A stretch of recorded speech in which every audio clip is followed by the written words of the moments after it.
Hey, how's it going, folks? Welcome back to another one. In today's video, I'm bringing you all another gun review.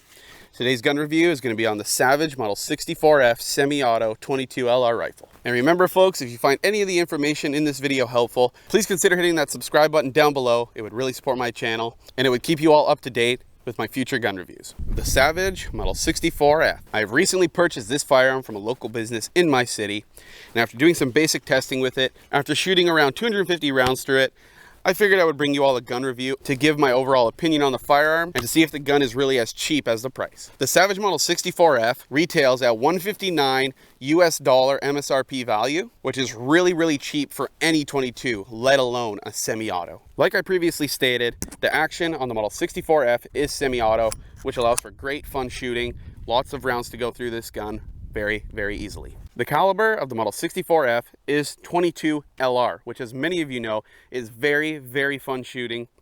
Very little recoil, great for starting out when you're shooting guns. It's very inexpensive when you're spending money on the actual ammunition of the gun. It creates a very fun environment for young shooters. It's massively produced, which means you can buy lots in bulk. And like I said, for the price, you can't go wrong. The caliber on this gun is phenomenal.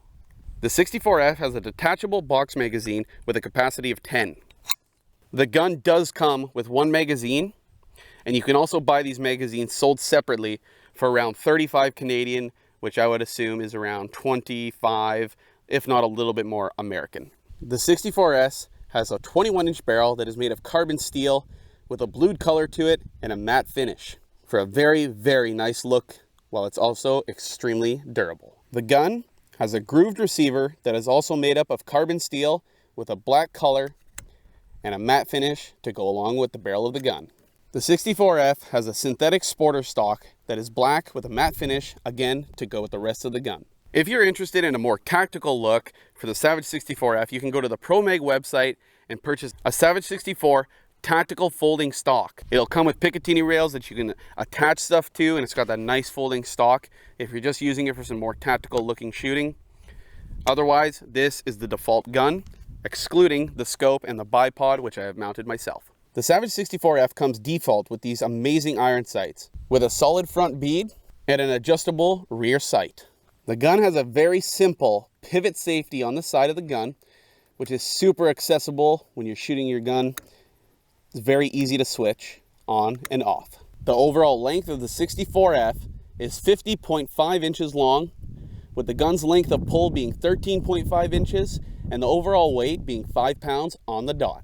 And the firearm does come in both left and right-handed models. All right, folks, that's all for the information I have on the Savage Model 64F. Now I'm going to do a couple demonstrations of the loading process of the gun and showing you all how the gun shoots through different scenarios. So before we get underway, I did want to just state that I did put the scope on and the bipod. It does not come like that. I just bought the bipod off of Amazon, and I got a 3-to-9x40 scope. It's a rimfire scope, very cheap and inexpensive.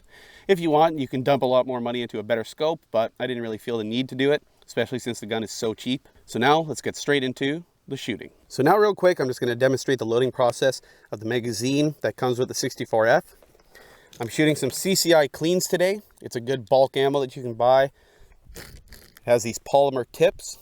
So to load the magazine, you simply have to put the bullet in just before this little notch, press it down, and then you'll drop it behind these little 2 notches here, and then push it all the way back so the rim of the casing is just sticking out the back end.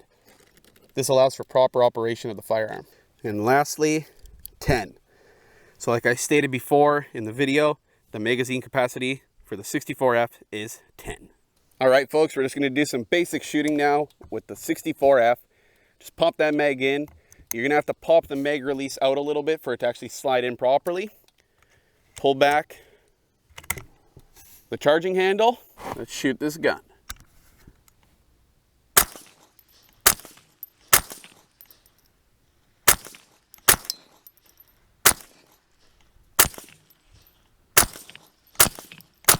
Next, I'm going to shoot some 22 copper-plated hollow points. These are a lot faster than the CCI cleans that I was previously shooting. They're mainly for varmint hunting, so that's why I bought these, is to use them for small game and varmint hunting. I don't want to use too many of these, so I'm only going to shoot 5 because I'm running pretty low. Let's give her hell.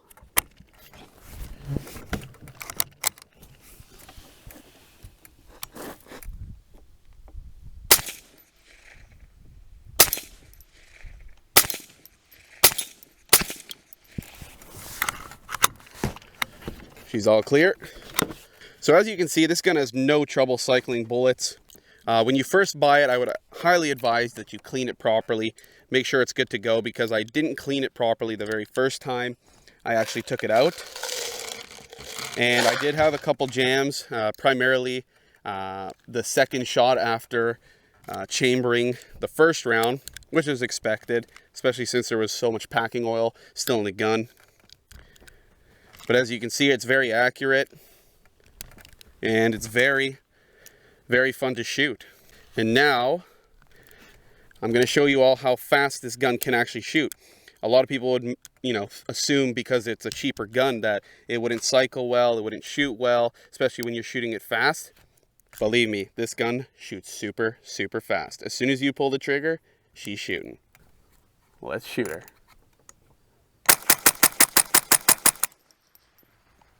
Well, there you go. Blinking, you missed it.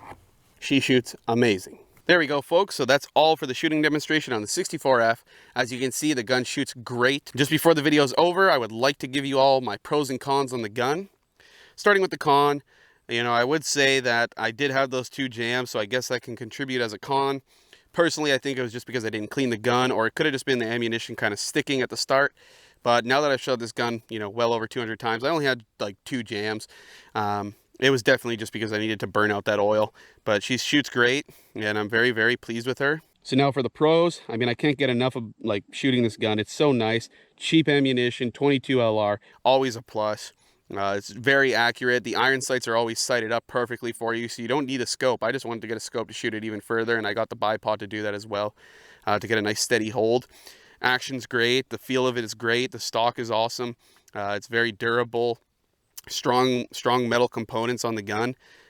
Just overall, super, super nice. And for the price, that's the biggest thing. That's why I bought it. $159.99 US dollars. I bought it for $169.99 Canadian. This gun was phenomenal. I can't believe that I got it for such a good price.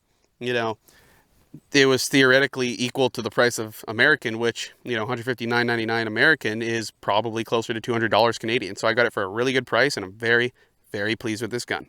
All right, folks, thank you all so much for watching. I really hope you enjoyed today's video. If you did, please leave a like down below, and please hit that subscribe button. It would really support my channel. I'll catch you all in the next one. Take care.